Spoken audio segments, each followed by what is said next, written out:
As a car enthusiast, one of the most exciting things you can do is get a car on track. It allows you to push the limits of your driving and the car's limits all in a controlled environment. But what do you do if that car is your daily driver? You've heard of the term pay to play? Well, it's expensive to go racing, and it's even more expensive to fix your car. So to jeopardize the one thing that actually gets you to work and back can be a pretty raw deal. So we were on a mission to try to figure out some cars that you can get affordably to go racing with and as a good starting point.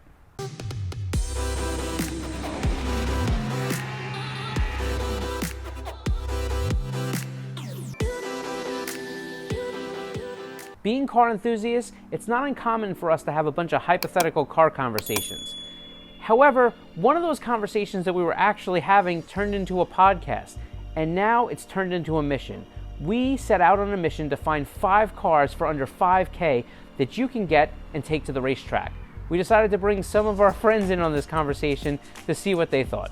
Hey guys, Dave from Speed Academy here. Hi all, James Houghton here. My name is Wooly, I'm the editor of S3 Magazine. What's up guys, my name is Eric Cattell. What's up guys, it's Hunter Rollins with S3 Magazine. Hey guys, Chris Boersma here from Boersma Racing. Hi, I'm Taylor from Mechanical Advantage Racing.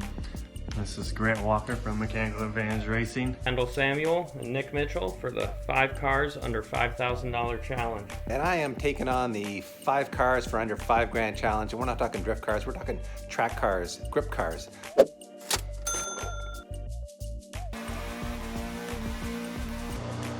I'm going to start off by agreeing with Scott and Nick on a couple of their choices.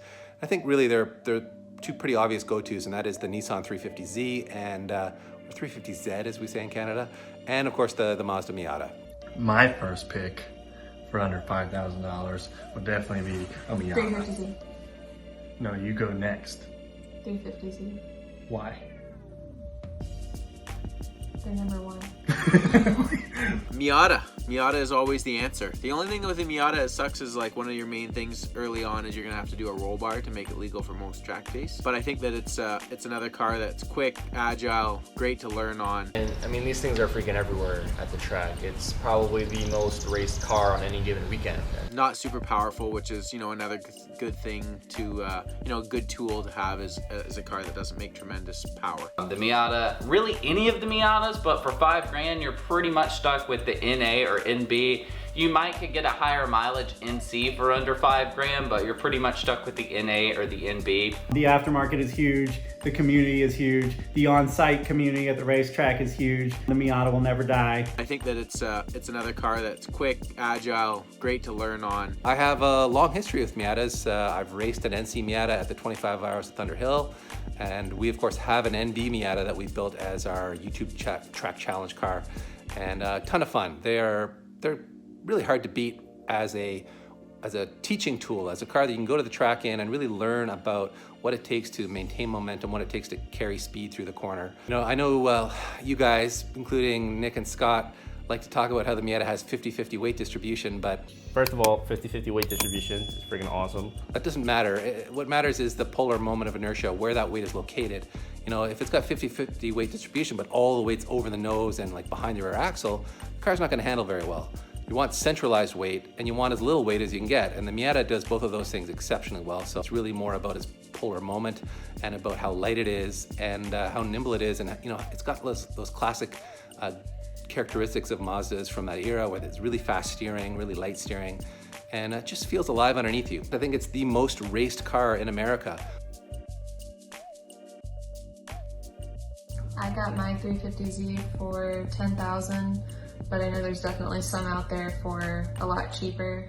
And all I did for mine to get it ready for my first ever track day last year was pads, new brake fluid, and nice tires. The 350Z is more of a Japanese muscle car. It makes a fair bit of power. You can fit a lot of wheel and tire on it. It's got big brakes.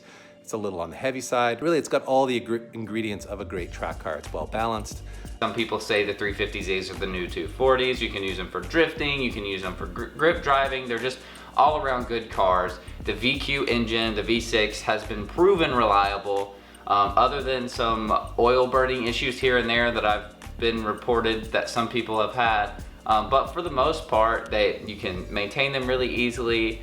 Nissan just has tons of aftermarket support out there, so it's a great starter car under $5,000 to get out there and get started. And they're pretty quick out of the box, and with a little bit of time and effort and money put into them, they can be really very fast.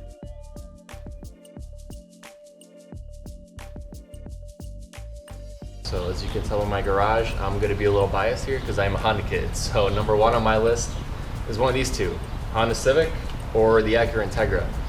A 92 to 2000 Civic or 94 to 01 Integra. A Honda EG, EK, or DCQ chassis. So that's an Integra, a 96 to 2000 Honda Civic, or a 92 to 95 Honda Civic.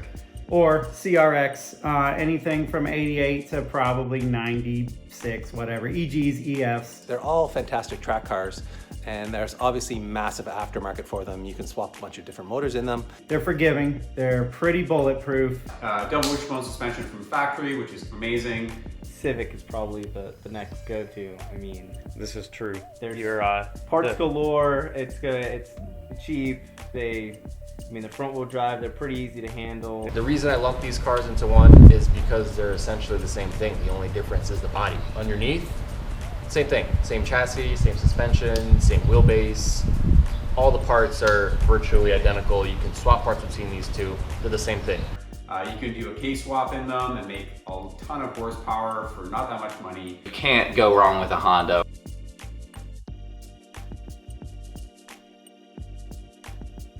The late 90s Mustang GT, just because, you know, it's a 4.6 liter V8, rear wheel drive, they're super cheap, easy to maintain, easy to work on. Probably an 80s Mustang GT. If you could get the one before the sealed headlights, that would be cool. And the only reason I'm saying that is just for the vibe, just for that 80s Trans Am, sloppy, when I say Trans Am, I mean like Trans Am series, sloppy kind of car, not the best chassis, but if you're looking for that kind of sport, it would be a lot of fun to drive. A Ford Mustang Fox body, so the old 5.0 Mustangs. These are cars that most people don't think about when it comes to road racing, but they're actually not that bad. The chassis can be had for fairly cheap. The engines in them make decent horsepower.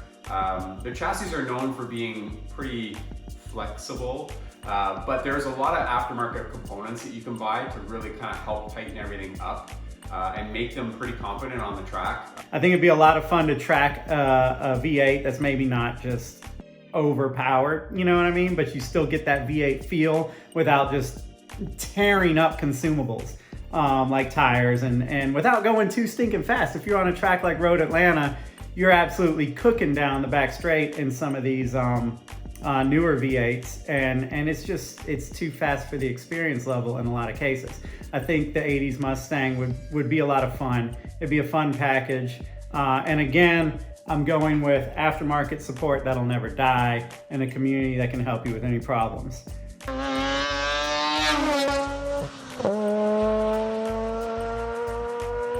I'm not sure about this one, but it could be argued an RX8 because the chassis is really good. The RX8 chassis is insane. It is probably the newest car that you can get in that range, what we're talking about, that $5,000, and that's because they depreciate so hard because of the rotary. So you can pick these cars up for probably $3,000, $3,500, depending on where you live, running.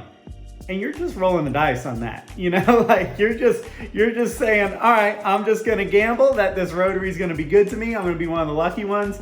On the upside though, you can still buy Reman motors from Mazda, from the dealership for reasonable money. I think they're like $2,500 for a Reman motor, which is not bad. So, you know, if you wear yours out, and they really only tend to last 100,000 kilometers of street use, 100,000 miles of street use maybe, you know, drop a Reman in there and you're good to go.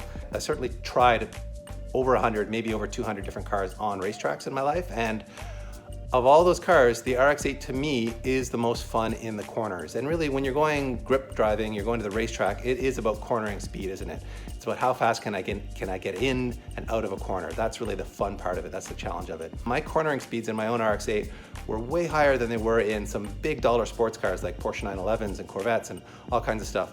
The RX8 is a grip monster. It is incredibly good in the corners.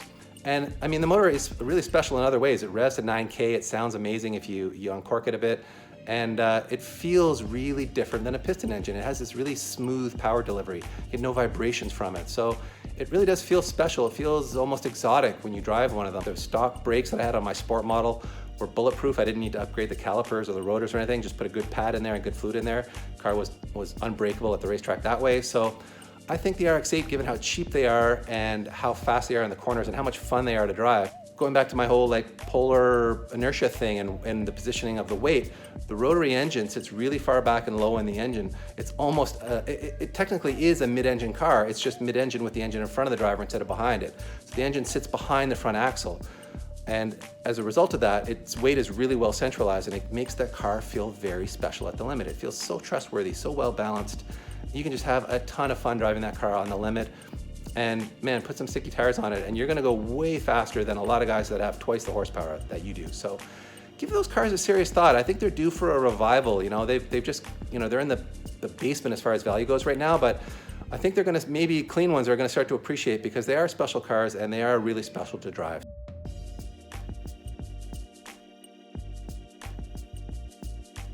So that's it, we've reached the end. You now know 5 cars that we feel that you can get for under 5K and go racing with. What did you think of our choices? This is obviously one of those things that when you ask a lot of people, you're gonna get a lot of different answers. We picked the 5 top cars that were commonly chosen, right? You also heard our thing on the podcast that you can go look on our YouTube channel where we talked about our picks for the top 5. What do you think? Down in the comment section below, leave what you think are your top 5 picks. Maybe we'll do another one of these or show you the cars that were actually picked that we left out. So that's it. Make sure you take care of yourself and take care of each other, and we will catch you next time.